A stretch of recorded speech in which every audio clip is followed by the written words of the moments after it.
गगन GS study point पर आप सभी का स्वागत है। हम लोग पढ़ रहे हैं दोस्तों इंडियन ज्योग्राफी या भारत का भूगोल, जिसकी पिछली क्लास में हम लोगों ने पढ़ा था भारत के प्रमुख दर्रे, भारत के ग्लेशियर और उत्तरी मध्यवर्ती मैदान के बारे में, जिसमें था दोस्तों भाभर, तराई, खादर और बांगड़।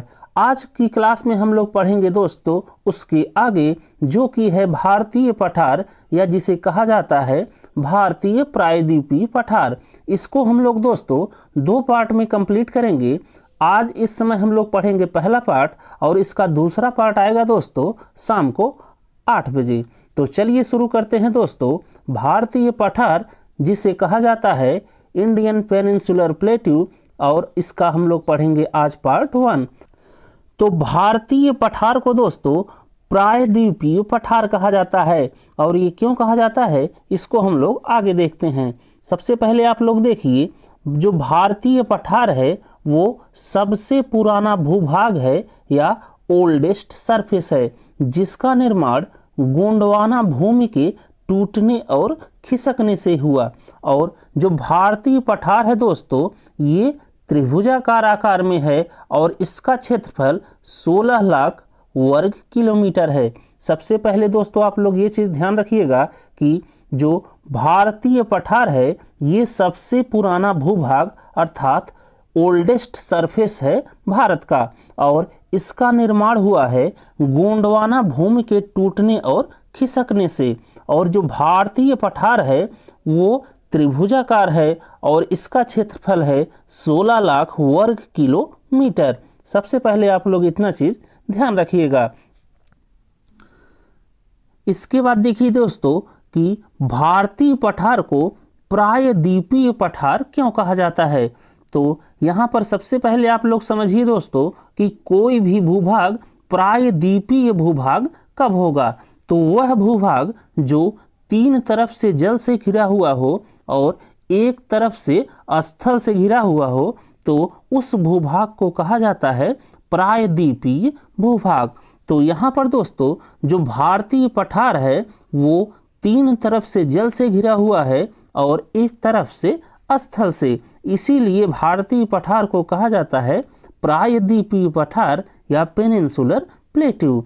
तो यहाँ पर एक बार मैप में आप लोग देख लीजिए दोस्तों, जो भारतीय पठार है उसका आकार है लगभग त्रिभुजाकार, और इस भारतीय पठार के दक्षिण तरफ स्थित है हिंद महासागर, और इसके पश्चिम साइड में स्थित है दोस्तों अरब सागर, और भारतीय पठार के पूर्वी तरफ स्थित है दोस्तों बे ऑफ बंगाल या बंगाल की खाड़ी, और इसके उत्तर तरफ स्थित है दोस्तों उत्तरी मध्यवर्ती मैदान, जिसमें आता है भाबर, तराई, खादर और बांगड़। तो यहाँ पर देख लीजिए दोस्तों, जो भारतीय पठार है वो 3 तरफ से जल से घिरा हुआ है और एक तरफ से स्थल से, इसीलिए भारतीय पठार को कहा जाता है प्रायद्वीपीय पठार या पेनिनसुलर प्लेट्यू। तो आशा करते हैं दोस्तों आप लोग को प्रायद्वीपीय पठार का कॉन्सेप्ट समझ आया होगा। इसके बाद देखते हैं दोस्तों आगे।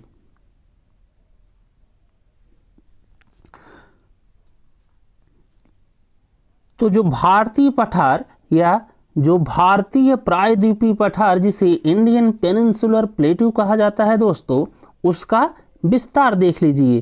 तो भारतीय पठार का विस्तार है दोस्तों उत्तर पश्चिम में अरावली पर्वत तक, और पूर्व तरफ में है राजमहल पहाड़ियों तक, और पश्चिम में है दोस्तों गिर पहाड़ी तक, और दक्षिण में है इलायची या कार्डमम पहाड़ी तक, और उत्तर पूर्व में है शिलांग पठार या मेघालय पठार तक।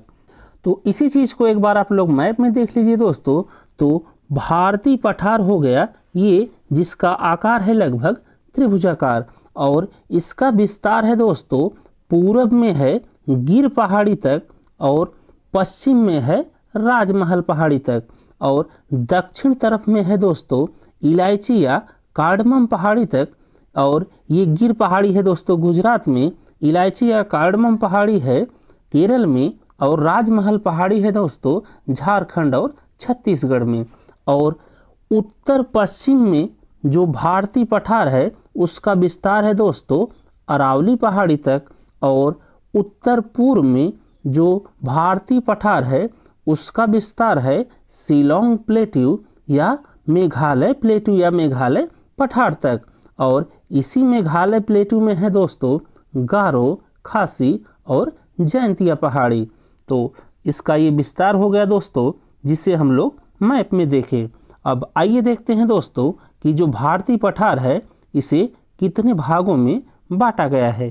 तो भारतीय पठार को दोस्तों मुख्य तौर पर 5 भागों में बांटा गया है, और इसमें पहला है केंद्रीय उच्च भूमि जिसे कहा जाता है सेंट्रल हाईलैंड, और दूसरा है दोस्तों पूर्वी पठार, तीसरा है उत्तर पूर्वी पठार, चौथा है दक्कन के पठार, और पांचवा है दक्षिण भारत के पर्वतीय क्षेत्र। तो इन्हीं पांचों के बारे में दोस्तों हम लोगों को एक एक करके देखना है, और ये एग्जाम में बहुत आता है दोस्तों यहाँ से क्वेश्चन। इसके बाद दोस्तों आप लोग मैप में देख लीजिए थोड़ा सा कि कौन सा पठार कहाँ पर है। तो ये हो गया दोस्तों मालवा पठार, उसके बाद है बुंदेलखंड पठार, फिर बघेलखंड पठार, और फिर यहाँ पर हो गया दोस्तों छोटा नागपुर पठार, फिर दंडकारण्य, फिर मेघालय या शिलोंग प्लेट्यू, फिर ये हो गया तेलंगाना पठार, फिर कर्नाटक पठार, और उसके बाद दक्कन पठार। इन्हीं सब के बारे में दोस्तों हम लोगों को एक एक करके पढ़ना है। तो आइए देखते हैं दोस्तों सबसे पहले सेंट्रल हाईलैंड या केंद्रीय उच्च भूमि। तो सेंट्रल हाईलैंड या केंद्रीय उच्च भूमि में आता है दोस्तों अरावली पर्वत श्रृंखला, मालवा पठार, बुंदेलखंड पठार, बघेलखंड पठार, विंध्याचल पर्वत श्रृंखला और सतपुड़ा पहाड़ियाँ। तो आइए सबसे पहले देखते हैं अरावली पर्वत श्रृंखला।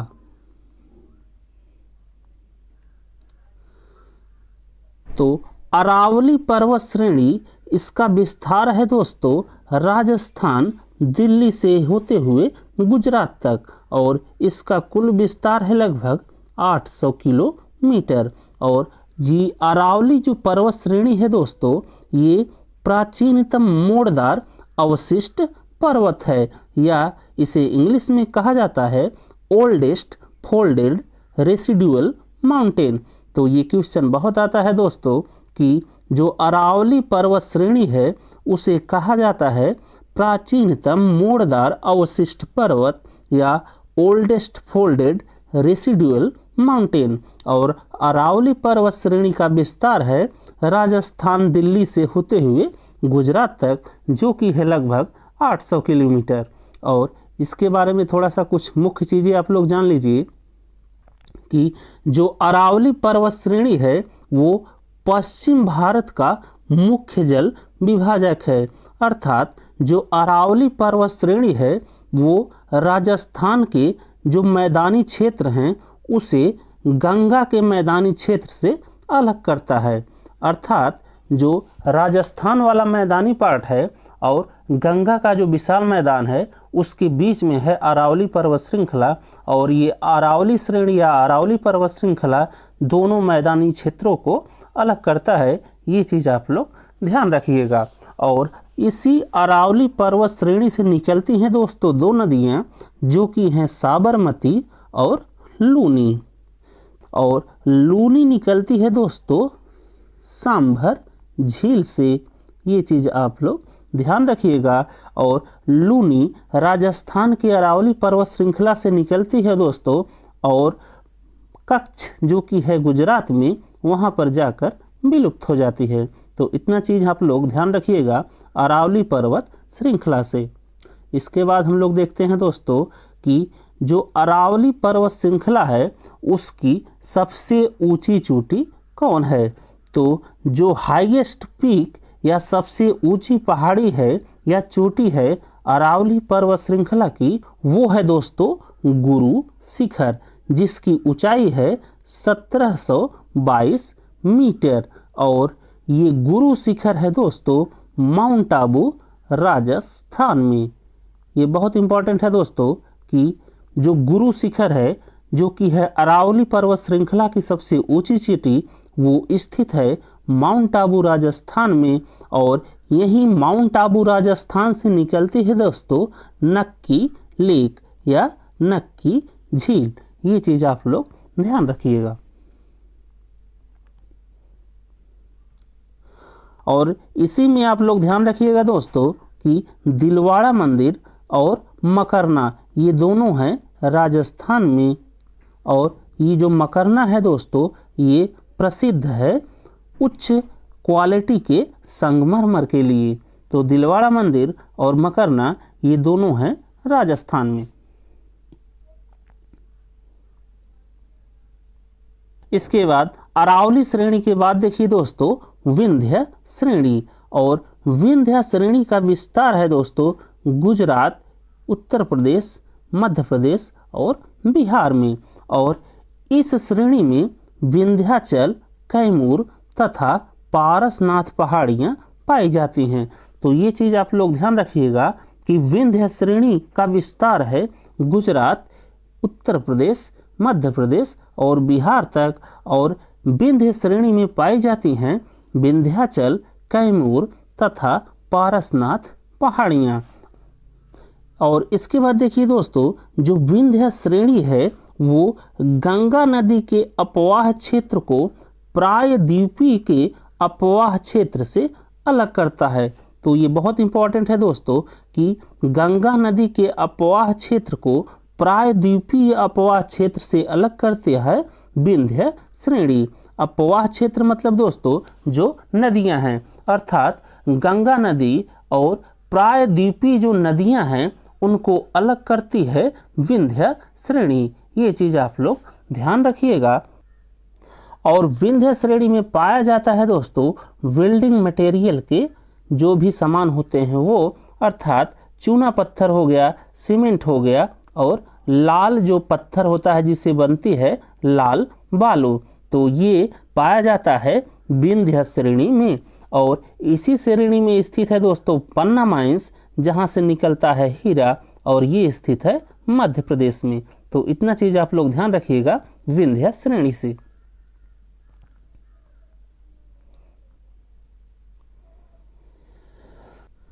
इसके बाद देखिए दोस्तों मालवा का पठार। तो मालवा का जो पठार है उसका विस्तार है दोस्तों राजस्थान और मध्य प्रदेश में।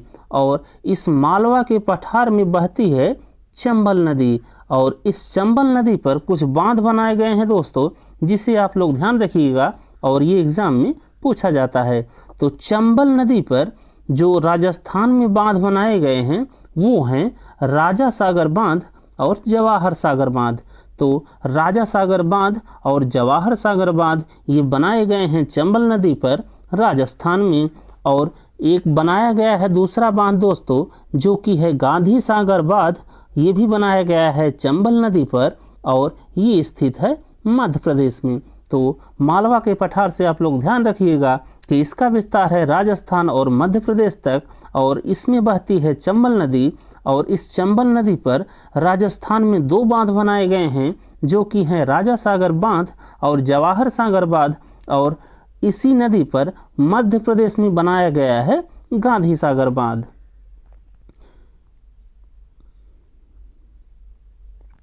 इसके बाद दोस्तों देखिए बुंदेलखंड पठार जिसका विस्तार है उत्तर प्रदेश और मध्य प्रदेश में। और इस बुंदेलखंड पठार में बहती है दोस्तों केन नदी और बेतवा नदी। और बेतवा नदी पर स्थित है दोस्तों माता टीला बांध जो कि स्थित है झांसी उत्तर प्रदेश में। तो इतना चीज़ आप लोग बुंदेलखंड पठार से ध्यान रखिएगा कि इसका विस्तार है उत्तर प्रदेश और मध्य प्रदेश में। और बुंदेलखंड पठार से निकलती हैं केन नदी और बेतवा नदी। और बेतवा नदी पर स्थित है माता टीला बांध जो कि है झांसी उत्तर प्रदेश में।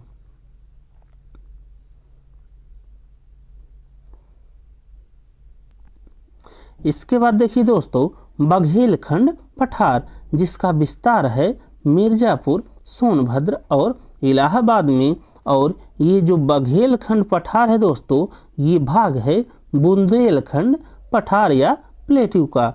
और बघेलखंड में दोस्तों दो नदियाँ बहती हैं मुख्य रूप से, और एक है इसमें रिहंद नदी और दूसरी है सोन नदी। और रिहंद नदी पर बनाया गया है दोस्तों बाणसागर बांध, जो कि है सोनभद्र में। और सोन नदी पर बनाई गई है दोस्तों गोविंद बल्लभ पंत झील। और ये गोविंद बल्लभ पंत झील भारत की सबसे बड़ी कृत्रिम झील है या मानव निर्मित झील है। तो ये चीज़ आप लोग ध्यान रखिएगा कि सोन नदी पर बनाया गया है गोविंद बल्लभ पंत झील, जो कि भारत की सबसे बड़ी कृत्रिम या मानव निर्मित झील है।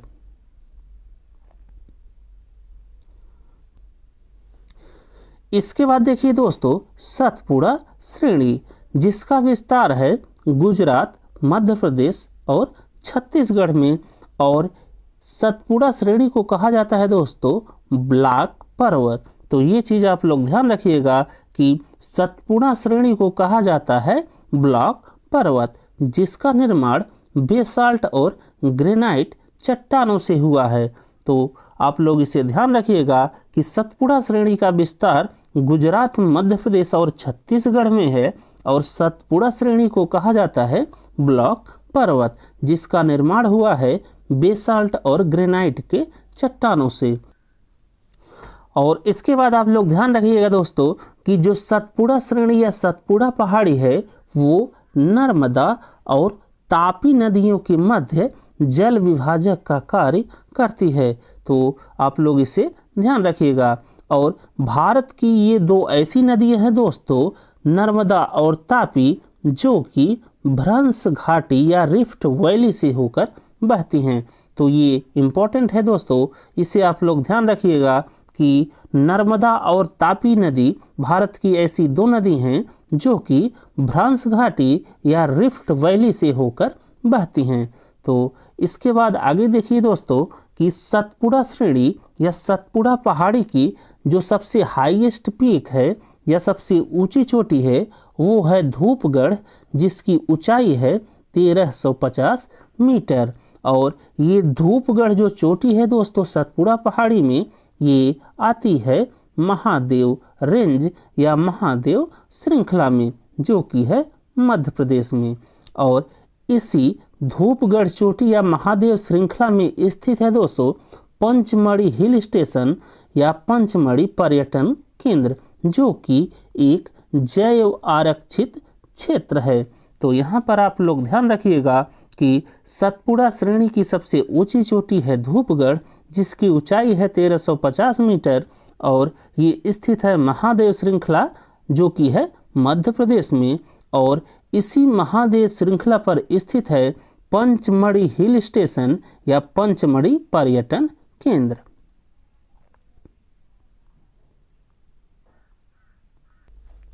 और इसके बाद देखिए दोस्तों मैकाल पर्वत श्रृंखला, जो कि है छत्तीसगढ़ और मध्य प्रदेश में। और ये जो मैकाल पर्वत श्रृंखला है ये भाग है दोस्तों सतपुड़ा श्रेणी की। तो सतपुड़ा श्रेणी को कहा जाता है छत्तीसगढ़ और एमपी में मैकाल पर्वत श्रृंखला। और या तो आप लोग इसे ऐसे जानिए कि सतपुड़ा श्रेणी की यही भाग है मैकाल पर्वत श्रृंखला, जो कि है छत्तीसगढ़ और मध्य प्रदेश में। तो चाहे आप लोग इसे इसका भाग कहिए या तो कहिए सतपुड़ा श्रेणी को एमपी और छत्तीसगढ़ में जाना जाता है मैकाल पर्वत श्रृंखला से। और इस मैकाल पर्वत श्रृंखला की सबसे ऊंची चोटी है अमरकंटक चोटी। और इस अमरकंटक चोटी से निकलती हैं दोस्तों दो नदी, जो कि है सोन नदी और नर्मदा नदी। तो सोन नदी और नर्मदा नदी का जो उद्गम स्थल है वो है अमरकंटक चोटी, जो कि मैकाल पर्वत श्रृंखला की सबसे ऊंची चोटी है और ये स्थित है मध्य प्रदेश में। तो इतना चीज़ आप लोग इस क्लास से ध्यान रखिएगा दोस्तों। इसके आगे पार्ट 2 हम लोग देखेंगे शाम को 8 बजे। तो बस दोस्तों इस क्लास में बस इतना ही। अगर आपको हमारी वीडियो पसंद आई हो तो आप लोग गगन जीएस स्टडी पॉइंट को लाइक कीजिएगा, शेयर कीजिएगा, सब्सक्राइब कीजिएगा। Thank you. जय हिंद।